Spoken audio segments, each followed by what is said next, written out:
We're potting Rifftrax. Rifftrax.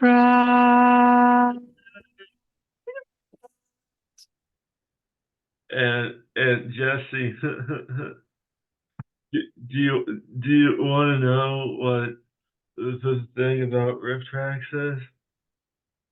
What's the thing? It's when it carries you up into the air to eat you. It only leaves your shoes. Where did the shoe thing come from? Okay, I asked my mom, who was alive in both the 50s and the 70s, where this movie simultaneously takes place in a quantum flux.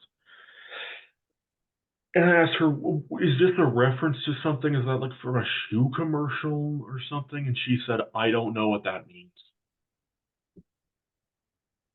So it isn't like Like, some you had to be there moment like plastics. It's just this random joke, I just say random, with a question mark. completely random.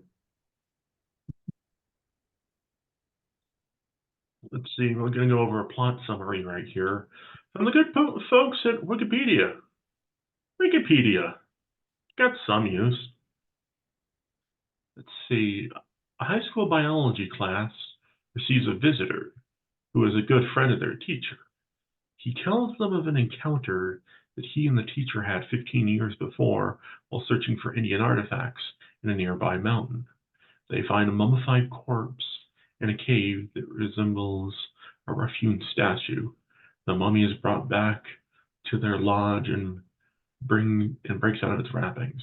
It goes on a short rampage in what appears to be an orchard. I love that. What appears to be an orchard, like What appears, your guess is as good as mine. such as seals. Hmm. The humans gather together to stop the creature before it can kill anyone. So yeah, it doesn't even kill anyone. Nope, no one is killed. Apparently, we just find out that someone was institutionalized, and well, I think they're all institutionalized, but one can barely speak, and that's the full extent of the carnage in this. Yeah, it's just the monster's secret evil weapon is PTSD. Apparently, that's the secret to this monster. I mean, I guess a lot of monsters have that. Like, ask like Eleanor Ripley and Sarah Connor and like a lot of Yeah, people. I can see that, just like your Freddy Krueger types, where they leave a bit of a mental scar. Mhm. Um, Even your Michael Myers, just leaving those deep-seated traumas, and Yeah. I enjoy that. But this, In Nightmare, Nancy becomes a psychiatrist so she can go back and fight Freddy, which I hmm liked.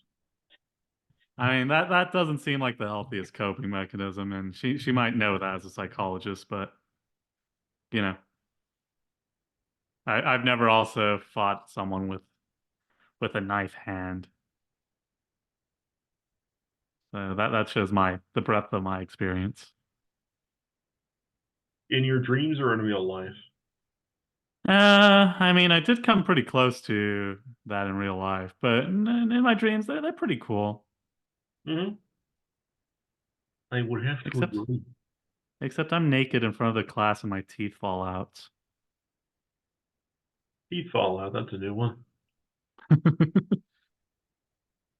So I love that how that summary just completely neglects about a good 15 minutes of the movie, Yeah. where we just see the setup of this Bigfoot thing. I don't know. We could probably say just like the orchard, perhaps Bigfoot. Hmm. So we see this Bigfoot thing just stalking around, and it's just there panning between a dog and an old southern house, Hmm. and just keeps on alternating between all of them. and also neglects our heroes, our unsung heroes that seem destined to become the next Team Jacob and Team Edward. With what was it? John and Larry, was it? I think so. There's this that I wanted to touch upon. Sorry for interrupting. Production. Curse of Bigfoot is an expanded version of a 1958 film made by the same director and writer, which was only released in their hometown. This was later titled Teenagers Battle the Thing for a video release in the 90s. Two teenagers from the original appear as adults in the opening scene in the 1976 film. The rest of Curse of Bigfoot consists of the entire uh, 58 film scene as a flashback. The original film focuses on the resurrection of a prehistoric monster and had nothing to do with Bigfoot. So it's highly speculated that this film was just to chase the clout that was Bigfoot in the 70s. Mm, And it it shows in that 50s movie where they just find this mummy, and I don't know. I almost feel if it weren't for the teenager shots that this could have just been any creature really just put in post production, yeah, 20 years later. But yeah. that shows that there was a considerable change, or that there wasn't much of a considerable change, I suppose. Um, and with that, And as a nerd, I can say Bigfoot and the Mummy are much different monsters. mhm. I love one letterboxed review that said, "I've seen more Bigfoot movies than the normal amount of people, and this is the worst Bigfoot movie, hands down." Yeah, we riffed a Bigfoot movie for a live stream, our first live stream, I think, and it was Bigfoot 1970 with John Carradine, and that one sucked. Mm-hmm. But this one sucks worse. Well, no, are Bigfoot movies typically a hallmark of quality? I mean, sometimes they can be fun, like Harry and the Hendersons. Mm-hmm. I think it's very much a genre you're either into or you're not. Hmm. Like you see with the close cousin, the abominable snowman, you can find some cool stuff, or you could find just absolute dreck. But it's definitely a flavor. Like you have to know that this is going to be the type of movie you're in for. Just this creature from nature, just this almost mythical figure, and how they play that off can be horrifying, can be charming, it can be comedic, dark. It covers everything, but if you're not into Bigfoot, then you're not really ever gonna get that. Hmm. Like it's. But that said, even if you are someone who appreciates Bigfoot movies, this is just such a weird one because there's hardly any monster whatsoever, whether it's a thing or Bigfoot. Or a mummy or a prehistoric monster. Hmm. So I have no clue. Um, this feels like a movie that I don't really see the purpose in revisiting it, especially the way they do. Hmm. I mean, I can understand as an artist you really want to see that final cut, like, Ridley Scott and Blade Runner and the long history there, but this just this just isn't it. The most charming part is that they got the original two actors to reprise a role in a very strange biology class that covers griffins and sea monsters. Yeah, it's not exactly Hodorowski's Dune or Thief and the Cobbler when it comes to unmade projects. That's not. And can we talk about that class setting? Yeah. Oh, do you know who's in the class? Who's in the class? Jackie. Jackie? Yeah, Jackie Naaman Jones. Oh, no way. Yeah. Oh, that makes it a lot more charming to me. Yeah, she's wonderful. Hmm. Let's see. Um, yeah, Jackie's in there, which I think is really, really cool. What were you saying? Just how strange that classroom is with the whole sea monster lecture and I always thought I thought it was an English class, but apparently it's a biology class, which makes it just stranger. Cryptobiology? It feels like this is a class that was rejected from Hogwarts and rejected from whatever you know, whatever discounts magic school probably popped up from an asylum caliber version of that. Okay, you know what this is? It's the technician school for the nerds that make weapons for Van Helsing and Blade. That sounds way cooler than anything. I was just going to say this seems like Every a Everybody starts somewhere. mm-hmm. I was gonna say that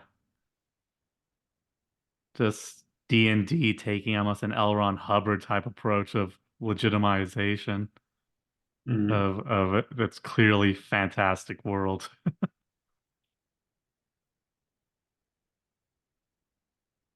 In the but name of the D20, we summon thee. what would the symbol be? The hint. Uh, however you do a 20-sided thing is what your symbol. Yeah, I don't want Instead, to do that right now, and also the fucking podcast. Only people watching on YouTube would see this. So. just understand we're making the sign of the cross and determining what would be the D&D church equivalent. Hmm. I'm assuming physically somehow motioning your hand like some grotesque 20-sided object, which is fun if you're a Nintendo 64 character. Yes, it is. Now, what I think we will do now is let's go through the movie. Would you like me to do share screen? Would you like me to? I'll do share screen. Fuck it. Yeah, let's do that. Let's do that. I think I'm able to do that with when I'm recording on this.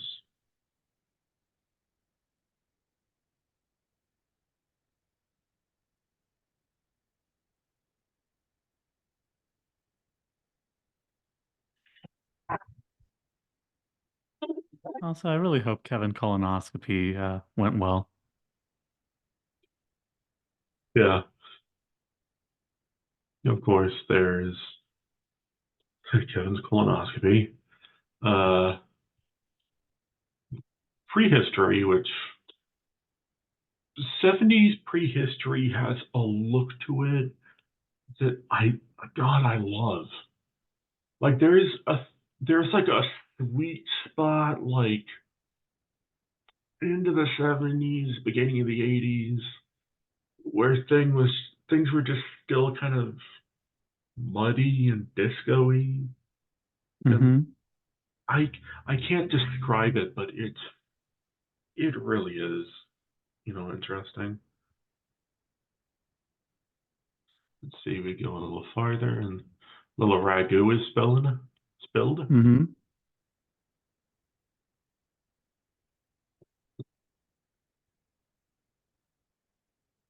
Butt crack mountains. And, And Don yeah. Fields hiding out in that cave for how long?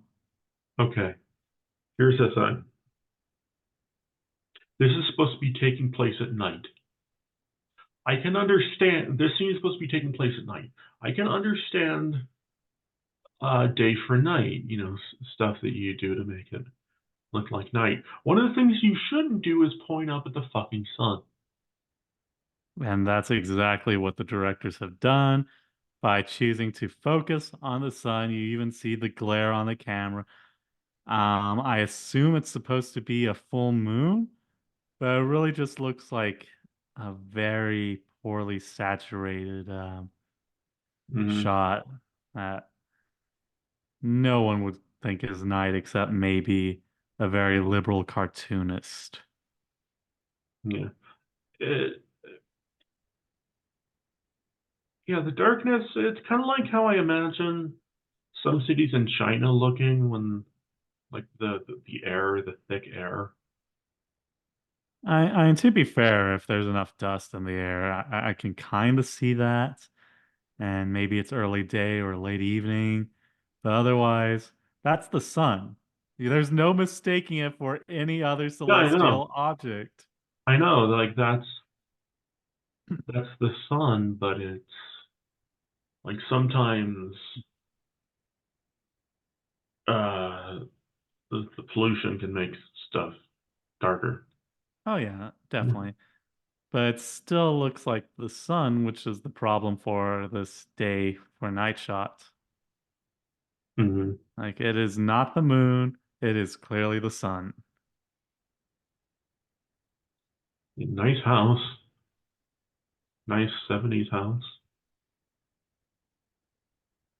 We have this Johnny Ramone looking motherfucker. Um, Seriously, I don't know what this design is supposed to be. He's kind of Caesar from Caligari, but like with a melted face, like Freddy Krueger Caesar. It's just weird. We get the androgynous person Hmm. pouring the wallpaper paste for the dog.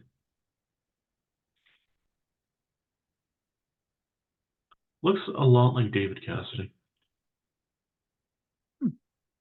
I can see it. No, Leif Garrett. You know what's interesting is my brother often confuses Leif Garrett with Leif Erikson. I mean, ever since Clerks 2, I sometimes get embarrassingly Anne Frank and Helen Keller mixed up. Hmm. Never would have associated the two before.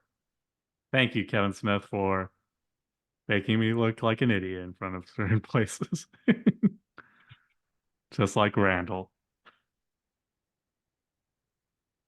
And it turns out that all of that was just a goddamn film being shown to us. Hmm.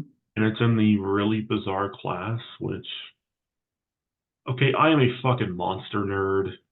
I can kind of tell what a lot of these things are supposed to be. I want to say Griffin. Ready to just take everything but the shoes? Let's go with Cockatrice, maybe. I can see that being a cockatrice. That's Ridley from the original Metroid. It's also a bit the Jersey Devil. Do you see it? Kind of, kind of. And then there's the Wang Dang Doodle one in the back. That oh yeah, another thing I love about this is the whole thing of like, we have our modern myths about monsters. Many of you have seen recent films about demonic possession or great white sharks. And it Hmm. really is one of those, it is so, dude, do not bring up really good movies in your really bad movie. That is such a mix up that everyone does. Hmm. And yeah, I kind of appreciate the last movie we were looking at actually referenced Plan 9, showing a little bit of humility. Hmm. So instead of, having the better movie reference, and yeah, this one was not courting that in any sort of way. It was very guilty of the trope. And here we have Mrs. Rittenhouse planning a trip.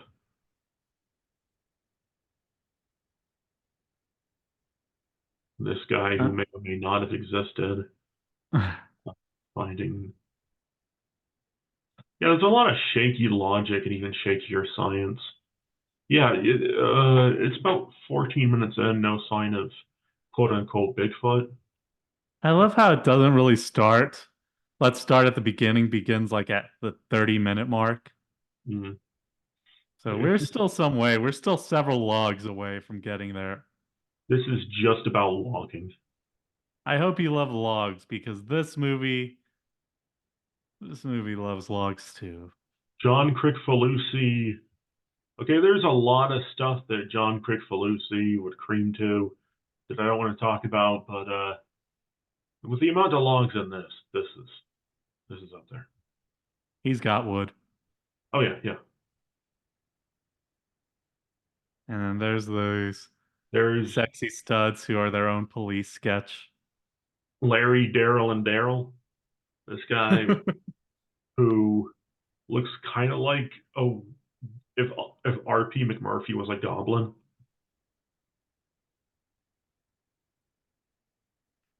Covered in a very urine-colored flannel. Yeah, that's his own police sketch right there. And there's no way this guy can look any more backwards. Ah,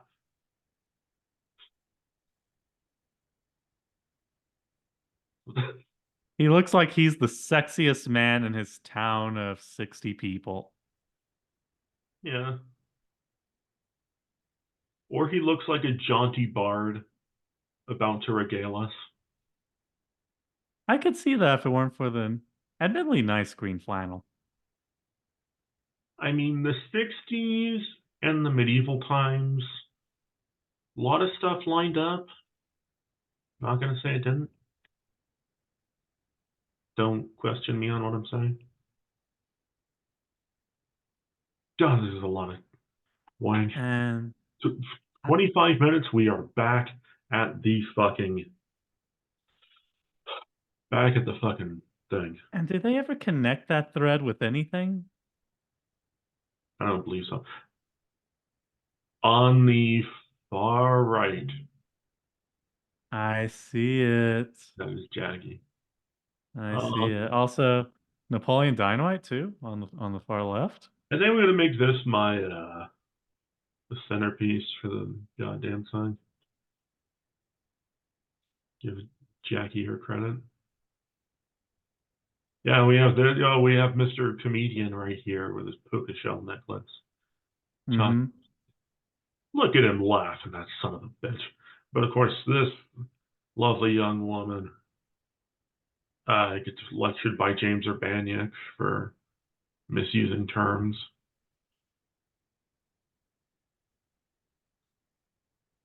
And then this guest is brought in, and he just looks like he is fed up with life, fed up with everyone. He looks more Norman than Norman. It's I can see that.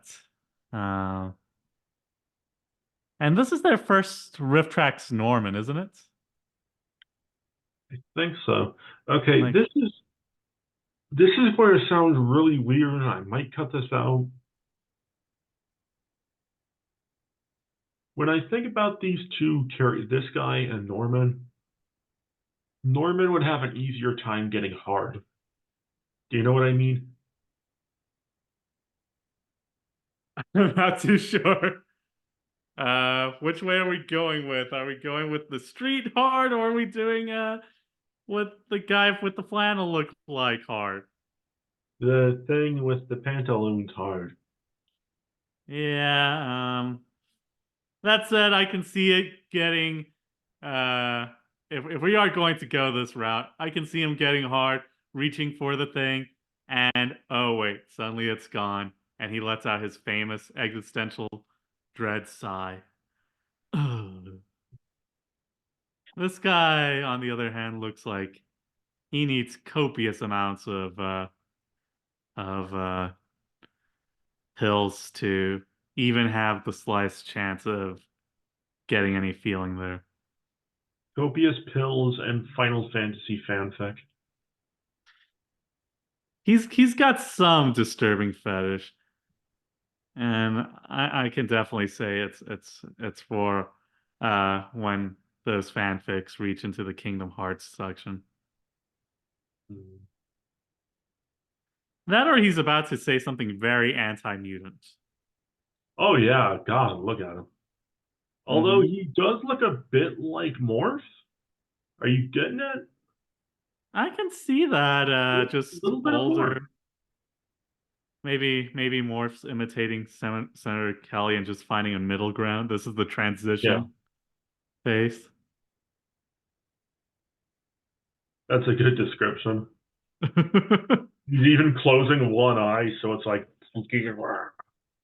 he's transforming. Hmm. I like your movie. That's much cooler. Then we get into this bullshit about Ivanpah, a small town population of only 523. And it looks like a small town. I've been in Are we small gonna been in are we small gonna towns. find the I've lived in small towns like this. Ugh. I just hope we're going to find the berry flavored petroglyphs. Mm, no sound yet. We go onward, and there's a lot of hatred centered towards the kind of Velma-y girl. There's It it feels strange that that is because it doesn't feel like there's much chemistry going on with anyone in this movie. Am I alone in thinking that? there's no chemistry between anyone really, to be quite frank.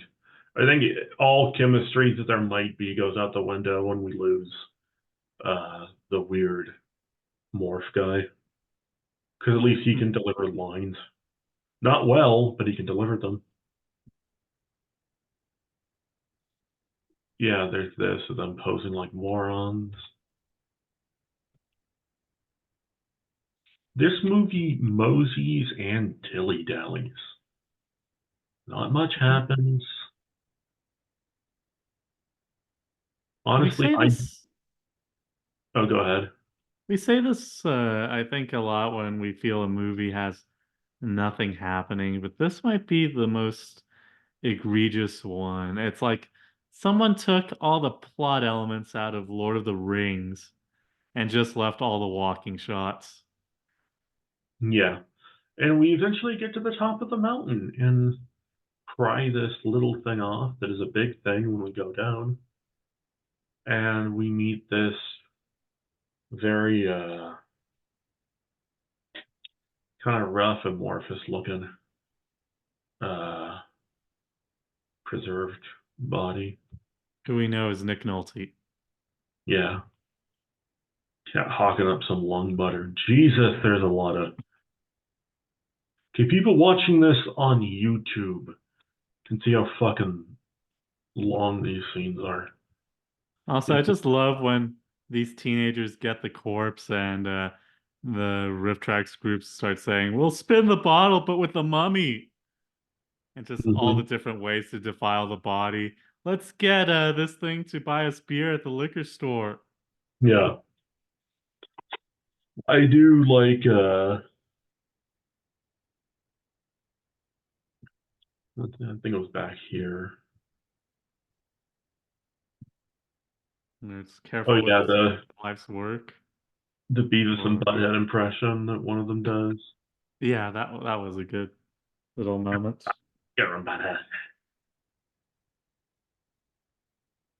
This again, moseying, dilly dallying.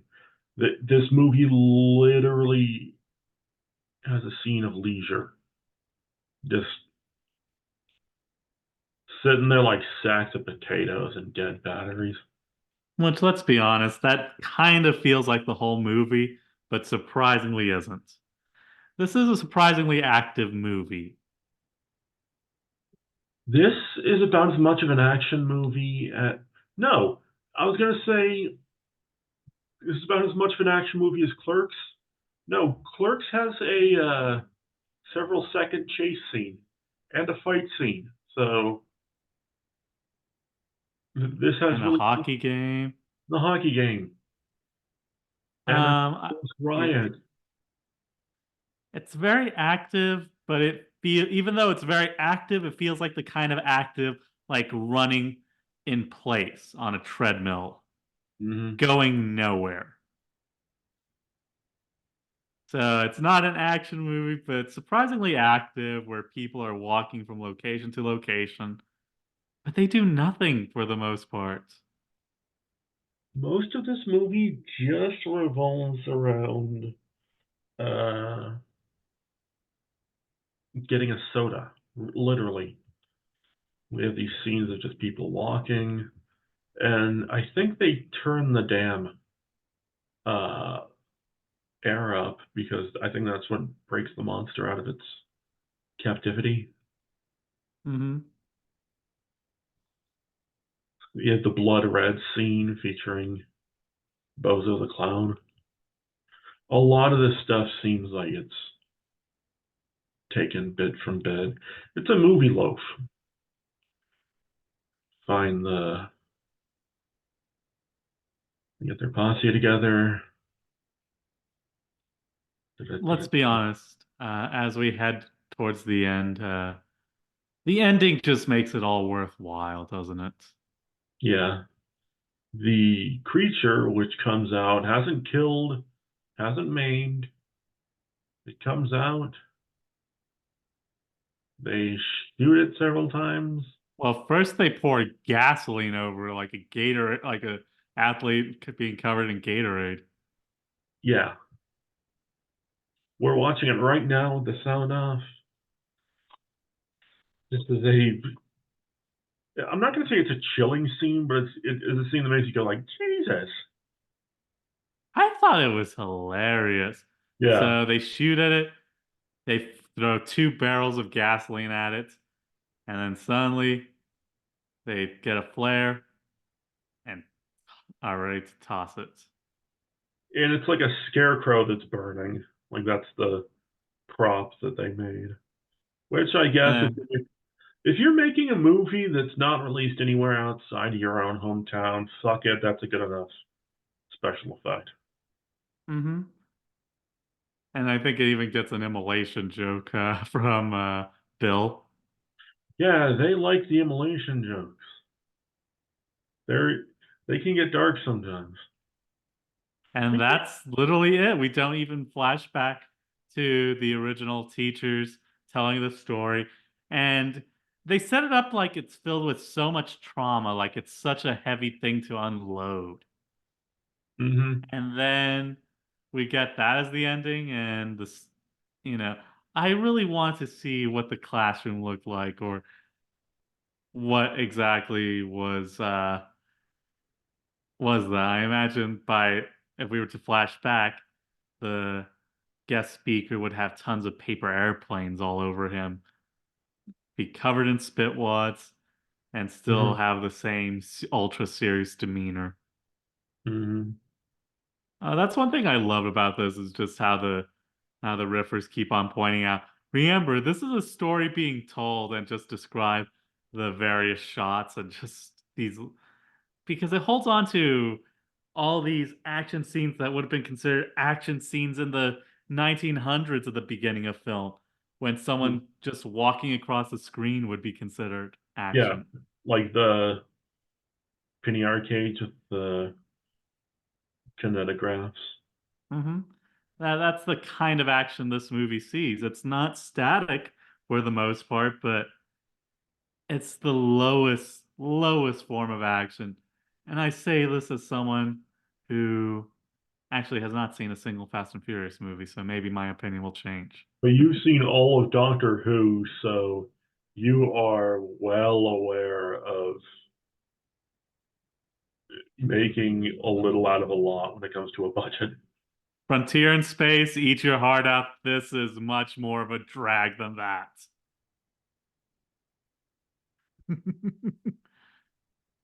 Sorry, Roger Delgado's master's charm could only take you so far. So this It feels like everything good in it really went towards maybe that final shot. Yeah. Like again, as a riffing experience, that shot is just so cathartic. It finally ends, and it ends on such a high note. Seeing this brutal Sasquatch immolation that may be the thing or prehistoric mummy creature. Mhm. It just yes, burn it all down. So I'm just happy that that our Bigfoot turns into our Wicker Man, just purifying us as the audience.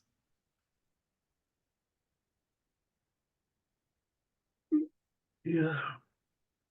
And there's it just seems so again, I really do question why this was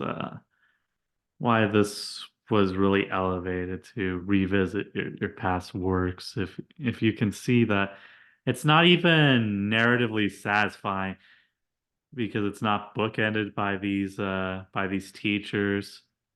Maybe like they fell into slightly more money or saw like a business opportunity. Like Mhm. we bolt this out and then release it. Yeah. So I don't know. It just has this weird 30-minute opening that doesn't need to be there.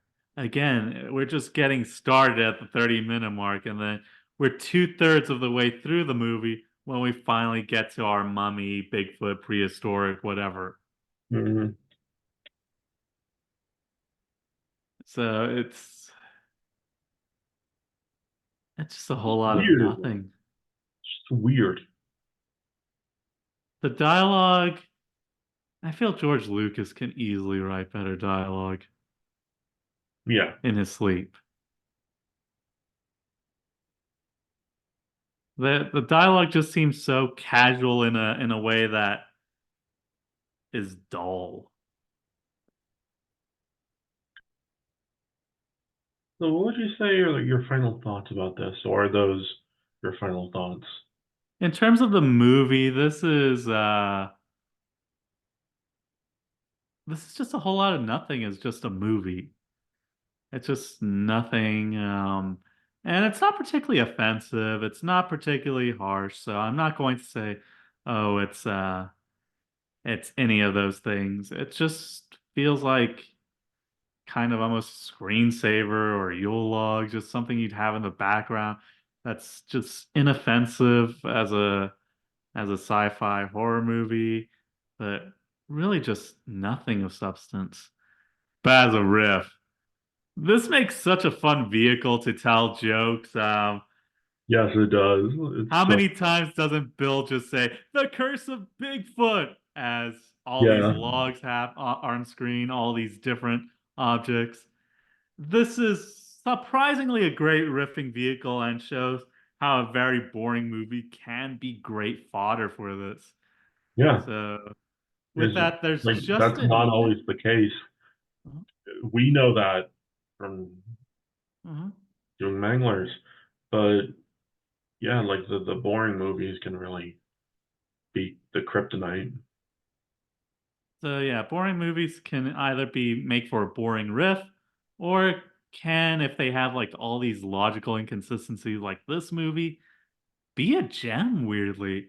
Hmm. So this one was a fun one. The riffs were doing the heavy lifting almost as much as the music. Don't think we forgot about the music because that's selling all the suspense that's not remotely happening on screen.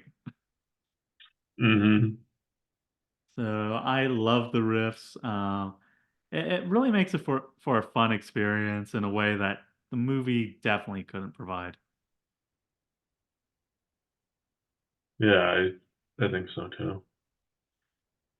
So in closing, this has been Potting Riff Tracks, and we have been hanging out, Hang, hanging out, hanging out, hanging shooting, out with, shooting some innocent animals, shooting some innocent monsters, hanging out, hanging out, hanging out, hanging out. hanging out. Gonna burn ourselves a Sasquatch. Gonna tell Maybe that's long-winded your mom. stories. Hanging out, hanging out. With us, that's John and Larry. Where are those studs, John and Larry?